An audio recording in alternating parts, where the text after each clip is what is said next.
और इस पर बात करने के लिए हमारे साथ हैं नितिन शाही, जो कि एग्जीक्यूटिव डायरेक्टर हैं फिनडॉक फाइनेंशियल सर्विसेज ग्रुप के। बहुत बहुत स्वागत है नितिन जी आपका। और हम इंडेक्स की बात कर रहे हैं, एग्री में इंडेक्स की बात कर रहे हैं। आप जरा बताएं, क्योंकि आज का हमारा मेन फोकस है सेक्टोरल इंडेक्स पर, और दो महत्वपूर्ण इंडेक्स एनसीडीएक्स के प्लेटफॉर्म पर लॉन्च हुए हैं, ग्वारेक्स और सोयाडेक्स। तो पहले मैं ग्वारेक्स की बात करना चाहूंगा। ग्वार एक कैश क्रॉप है, कमर्शियल क्रॉप है। आप जरा बताएं कि ग्वारेक्स में ग्वार के इंडेक्स में कितनी ज्यादा संभावनाएं आप देख रहे हैं पार्टिसिपेशन की, ग्रोथ की? इसके अंदर मुझे ये लगता है कि आने वाले समय में जब हम एक रिटेल पार्टिसिपेंट्स को जिस तरह हम किसी भी तरह निफ्टी या बैंक निफ्टी के सेंस अपने इंडेक्स ऑप्शंस को देखकर अट्रैक्ट होते हैं, उसी तरह ये सेक्टोरल इंडाइसेस को भी देख करके मुझे लगता है कि जितना रिटेल पार्टिसिपेशन हम अट्रैक्ट कर सकते हैं, वो एक बहुत बड़ा और बहुत ही मतलब अच्छा एक योगदान दे सकते हैं वॉल्यूम्स के अंदर, और कमोडिटी, एग्री कमोडिटी स्पेसिफिकली को बढ़ाने में और एक उसमें अपना अटेंशन अट्रैक्ट करने के लिए एक बहुत अच्छे टूल साबित होंगे।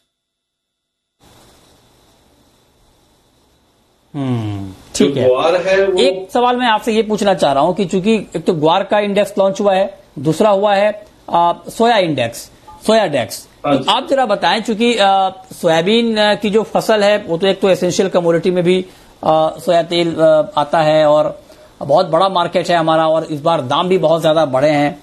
तो सोया इंडेक्स की क्या बारीकियां हैं, कितना पोटेंशियल है इस इंडेक्स में, और अगर कोई फ्यूचर की जगह इंडेक्स में ट्रेड करना चाहे तो क्या उनका रिस्क यहां पर कम होगा?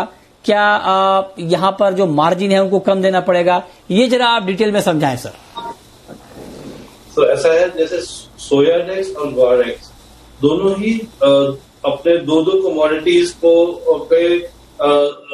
जो वायदा कारोबार है उनका एक सम बना करके एक प्रोडक्ट लॉन्च कर दिया गया। तो इससे क्या है कि इसकी जो बारीकियां हैं, सूचकांक को देख करके, इंडेक्स को देख करके आदमी इसका अनुमान लगाया जा सकता है कि ये कारोबार तेजी की तरफ है कि मंदी की तरफ है। तो सबसे पहले तो इसको देख करके इट इज वेरी इजी कि हम किसी तरह का अनुमान लगा सकें। दूसरा, इसकी जो कॉम्प्लेक्सिटी बना दी गई है कि दोनों फसल और उसका जो अपना तेल है, दोनों का एक मिश्रण बना करके हमने एक प्रोडक्ट लॉन्च कर लिया, या उसको तो एक कंपोजिशन आ जाती है। जरूरी नहीं है कि सिर्फ फसल के ऊपर डिपेंडेंसी है, जरूरी नहीं है कि स्टॉक ऑफ तेल पे डिपेंडेंसी है। तो दोनों को जब हम एक कंपोजिट इंडेक्स बना लेते हैं तो इट बिकम्स वेरी इजी कि हम उस पर ट्रेड कर सकें।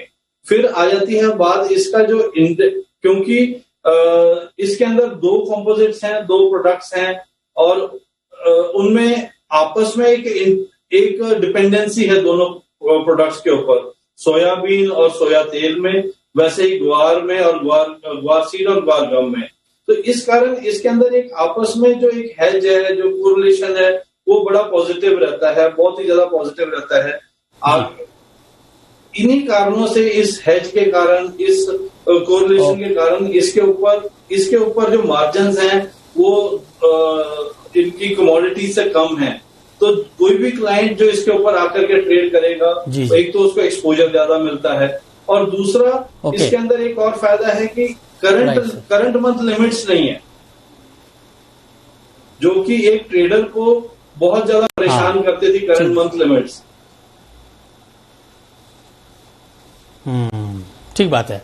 ये आपने बहुत बेहतरीन तरीके से समझाया कि इंडेक्स जो अभी दो हैं एग्री के, मतलब अलग अलग सेक्टर के, वैसे तो एग्रीडेक्स भी है, लेकिन ग्वार का इंडेक्स और सोयाबीन का इंडेक्स, ये क्यों फायदेमंद है, इंडेक्स में क्यों उतरना चाहिए, और इंडेक्स के क्या फायदे हैं। बेसिकली जोखिम कम है, और ये एक बहुत ही ट्रांसपेरेंट एक मार्केट है, अलग अलग कमोडिटी का अलग अलग वेटेज है। बहुत शुक्रिया नितिन जी आपका हमारे साथ जुड़ने के लिए और डिटेल में इंडेक्स को समझाने के लिए। छोटा सा ब्रेक के बाद भी खबरें जारी हैं। नमस्कार।